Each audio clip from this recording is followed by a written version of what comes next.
तर कसं आहे मंडळी, तर मी आज चाललोय सांगलीला. आणि सांगलीला जायचं कारण म्हणजे आम्हाला बोलवलेलं कार्यक्रमाला, आणि कार्यक्रमाला आम्ही काय सुट्टी देत नाही.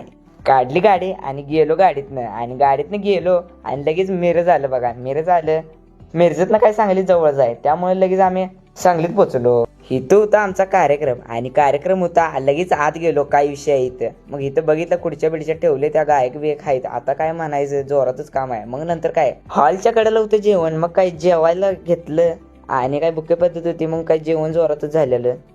कार्यक्रमला बसलो, आणि कार्यक्रमला बसलो, कंटाळा आलेला मला जामच. काय काय भाषण द्यायला आलेली त्यांनी, काय कळण झालेलं मला. नंतर काय अरे अरे अरे अरे रे, आम्हाला बक्षीस देणार होती, ती पण कसलं मलाच माहित नाही कसलं देणार होती. मग काय बघितलं काय काय होतं तिथं. नंतर काय बक्षीस होतं काय पॉकेटमध्ये, मला काय माहित नाही काय विषय.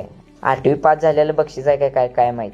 आणि नंतर बघितलं 500 रुपये त्याच्यामध्ये. अरा लॉटरी लागली की रे, बरं झालं आलो, नाही आलं नसतं तर 500 रुपये मिळालं नसतं. नंतर काय आम्ही गेलो बाहेर. आता काय म्हटलं नियोजन लावायला लागतं जेवायचं.